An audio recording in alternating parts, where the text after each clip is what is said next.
আজ লাঞ্চে কুমড়ো শাক আর রুই মাছের ঝোল করলাম। তো বন্ধুরা, এই কুমড়ো শাক কীভাবে বানালাম সেই রেসিপিটা আমি তোমাদের সাথে একটু শেয়ার করতে চাই। আজ সকাল সকাল ঘুম থেকে উঠে দেখছি বারান্দায় কুমড়ো শাক পড়ে আছে। পরে বুঝতে পারলাম যে আমার এক প্রতিবেশী কুমড়ো শাক দিয়ে গেছে। তো কুমড়ো শাক আমার বরমশাইয়ের ভীষণ প্রিয়। এই পাতাগুলো খুব কাছ থেকে ভালো করে দেখে নিতে হবে, কারণ অনেক সময় পাতার মধ্যে এপাট ওপাট পোকা থাকে। পোকাগুলো ভালো করে দেখে নিতে হবে, পরিষ্কার করে তারপর এগুলোকে দু হাত দিয়ে এরকম ডলে নিতে হবে। তাহলে কী হবে, পাতার খসখসে ভাবটা দূর হয়ে যাবে। তারপর এটাকে কেটে নিচ্ছি।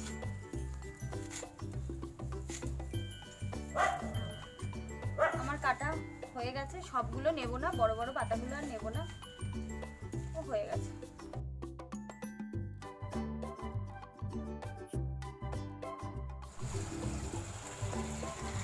এবার শাকটাকে ভালো করে ধুয়ে নেব।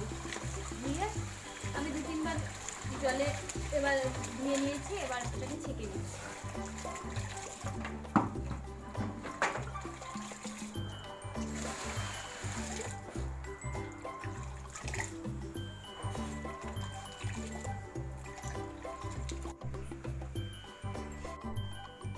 কুমড়ো শাকটা এবার আমি কুকারে দিলাম।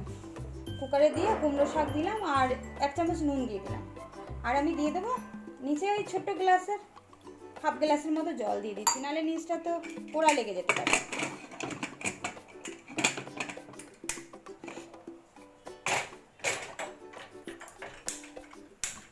এবার আমি গ্যাসে বসিয়ে দিলাম। গ্যাসে বসিয়ে একটা সিটি দিয়ে নেব। কুমড়ো শাকটা যেমন আমার প্রতিবেশী দিয়েছে, তেমনি কুমড়োটা আমার এক বান্ধবীর কাছে হয়েছে, তাই দুটোর কোনোটাই আমাকে বাজার থেকে আনতে হয়নি। তোমরা হয়তো ভাববে যে কুমড়ো শাকের মধ্যে তো কুমড়ো দিয়ে খেতে নেই, কিন্তু আমার শাশুড়ি মার কাছ থেকে শুনেছি যে গাছের কুমড়ো শাক সেই গাছের কুমড়ো দিতে নেই। দুটো আলাদা আলাদা গাছের হলে কোনো অসুবিধা নেই, আর এক্ষেত্রে তো সেরকম কোনো সমস্যা নেই, তাই এই কুমড়োটা দিয়েই কুমড়ো শাকটা করছি।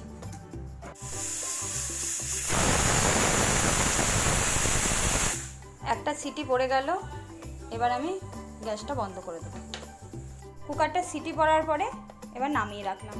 আর এখানে কুমড়ো শাকের জন্য যে সবজিগুলো নিয়েছি, এখানে আলু নিয়েছি। আলুটা একটু পাতলা করে কেটে নিয়েছি। আলুগুলো এখন বেশ শক্ত, তাই পাতলা করে কাটলে ভালো নরম হয়। আর এই তো দেখলে যে কুমড়ো, এটা হচ্ছে বেগুন, এটা ঝিঙে। ঘরে যা সবজি ছিল আজকে সেগুলো দিয়েই করব। আর এখানে যে মশলাগুলো, এটা আছে 5 ফোড়ন, এটা ফোড়নে দেবো। 3টে কাঁচা লঙ্কা নিয়েছি ছিঁড়ে। আর এখানে আছে হলুদ, এটা নুন, আর এটা আছে চিনি। কড়াতে তেলটা গরম হয়ে গেল। এবার প্রথমে দেব আমি ফোড়নটা দিয়ে দেবো।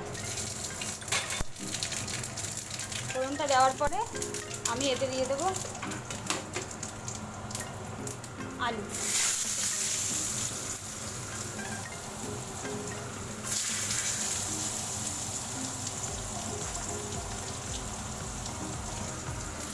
আলুটা দিলাম। আলু দেওয়ার পরে এবার কাঁচা লঙ্কাটা দিয়ে দিলাম।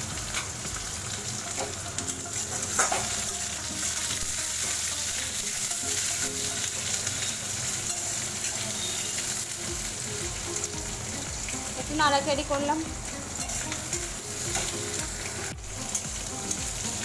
1-2 মিনিট ভালো করে নাড়িয়ে নিয়ে, আলুটা একটু ভালো করে নাড়িয়ে নিয়ে এরপর আমি কুমড়োটা দিয়ে দেবো।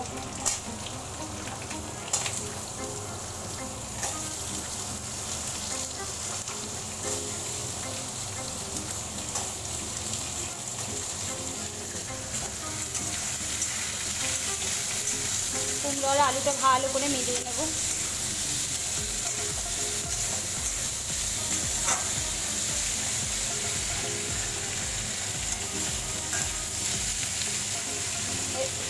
এরপর এতে দিয়ে দেবো নুন।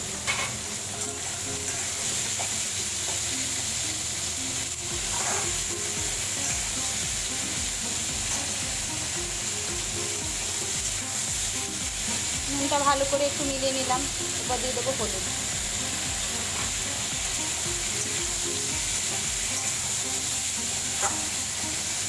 এরপর গ্যাসটা একটু কমিয়ে ঢাকা দিয়ে দেবো। মাঝে মাঝে একটু ঢাকাটা তুলে দেখে নিতে হবে। তারপর এটাকে 5-6 মিনিট হতে দিতে হবে। আলু আর কুমড়োটা 5-6 মিনিট হতে দেবো। 5-6 মিনিট পরে এটা ভালো করে কষানো হয়ে যাবে আর একটু নরমও হয়ে আসবে। মিনিট খানিক পর ঢাকা তুলে ঝিঙেটা দিয়ে দিলাম। ঝিঙে দেওয়ার পর ভালো করে ওগুলোকে সব সবজিগুলোকে মিলিয়ে দিলাম। তরকারিতে মোটামুটি মজেই এসেছে। এবার একটু ঢাকা দিয়ে দেবো। গ্যাস কমিয়ে মিনিট খানেক ঢাকা দিয়ে দিলে হয়ে যাবে। আর ঝিঙেতে এমনিতেই তাড়াতাড়ি সিদ্ধ হয়ে যাবে আর একটু হালকা জলও বেরিয়ে যাবে। কিছুক্ষণ পর ঢাকাটা তুলে এই তরকারিটাকে আরেকটু হতে দেবো। মিনিট 2 আরও হতে দেবো।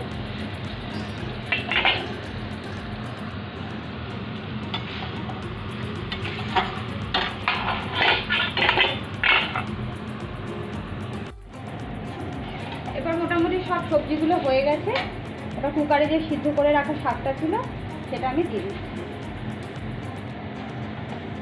শাকটা ছেঁকে ওই জলটা ফেলে দেওয়ার দরকার নেই, খুব বেশি তো জল বেরোয়নি, তো ওই জলটা শুদ্ধই দিয়ে দেবো।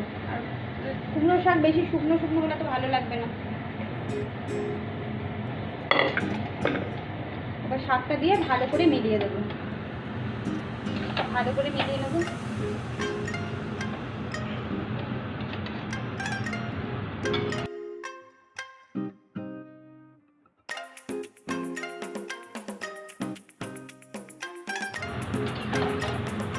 সব কিছু আমার মেলানো হয়ে গেছে। তরকারির সাথে শাকগুলো সব ভালো করে মেলানো হয়ে গেছে।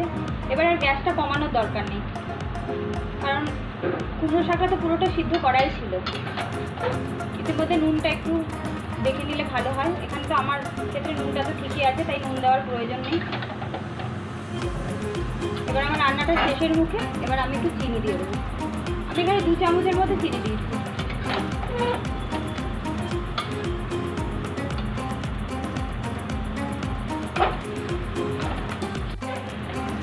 আমি 2 চামচ চিনি দিয়েছিলাম, কিন্তু দেখলাম যে চিনিটা একটু কম হয়েছে, তো আরেকটু চিনি দিয়ে দিলাম। চিনি দিয়ে সবটা মিশিয়ে নিলাম। এবার আমার রান্নাটা প্রায় শেষ হয়ে গেছে। হাতা দিয়ে এই সিদ্ধ আলুগুলো তো ভালোই সিদ্ধ হয়ে গেছে। আলুগুলোকে একটু মিলিয়ে দিচ্ছি।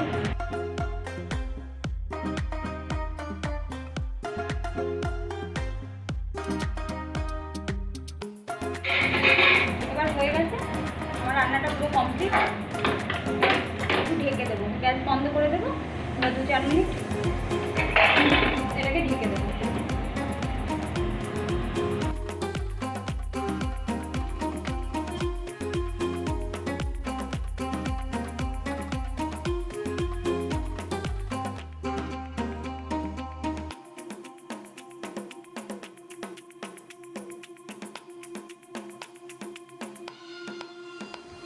হ্যাঁ বন্ধুরা, এবার আমার কুমড়ো শাক রেডি। বন্ধুরা, কুমড়ো শাক তো আমার পুরো কমপ্লিট। এবার এটা গরম গরম ভাতের সাথে পরিবেশন করার জন্য রেডি।